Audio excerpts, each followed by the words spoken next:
প্রজাতন্ত্র দিবস হিসেবে প্রতিবারই কিন্তু বর্ডার সিকিউরিটি ফোর্স এবং অন্যান্য আধিকারিকদের পক্ষ থেকে, সরকারি পক্ষ থেকে একটা প্রোটোকল তো থাকে, কিন্তু এবারে যেহেতু বাংলাদেশের সঙ্গে সম্পর্কটা একটা চাপামতো এবং সীমান্ত নিয়ে কাটাতার নিয়ে একটা সমস্যা তো লেগেই আছে, যেটা আমরা আপনাদের মাধ্যমেই দেখছি এবং বিভিন্ন পত্রপত্রিকায় পড়ছি, নিজেরাও অনুভব করছি একদম সীমান্তে।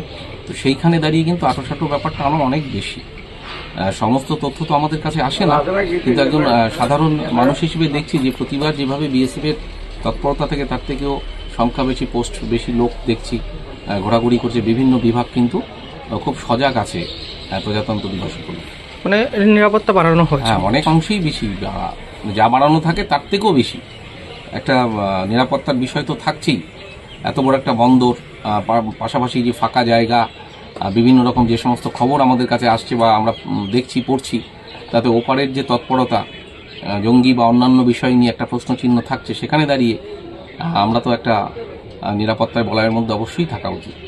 প্রতি বছর তো প্রজাতন্ত্র দিবস উপলক্ষে নিরাপত্তা একটু আঁটোসাঁটো করে, তারা বিশেষ বিশেষ দিনে যারা খারাপ কাজ করবে, আমাদের দেশে বিচ্ছিন্নতা মানে অবাঞ্ছিত কিছু ঘটনা ঘটার চক্রান্ত করে, তাদের প্রোটেকশনের জন্য এটা করা হয়।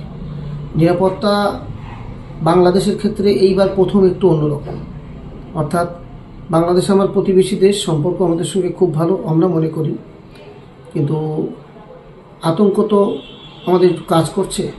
সেই জন্য আমাদের নিরাপত্তা অন্যান্য বিভিন্ন বছরের মতো, বিভিন্ন সময়ের মতো, বিশেষ করে এই বছরটা একটু অন্যরকম মাত্রায় আছে এবং নিরাপত্তা যথেষ্ট কঠোর আছে। কালকের এই অনুষ্ঠানটা সাধারণতন্ত্র দিবস, প্রজাতন্ত্র দিবস সুন্দরভাবে করবার জন্য আমাদের দিক দিয়ে আমাদের সমস্ত প্রস্তুতি ঠিক আছে। আমরা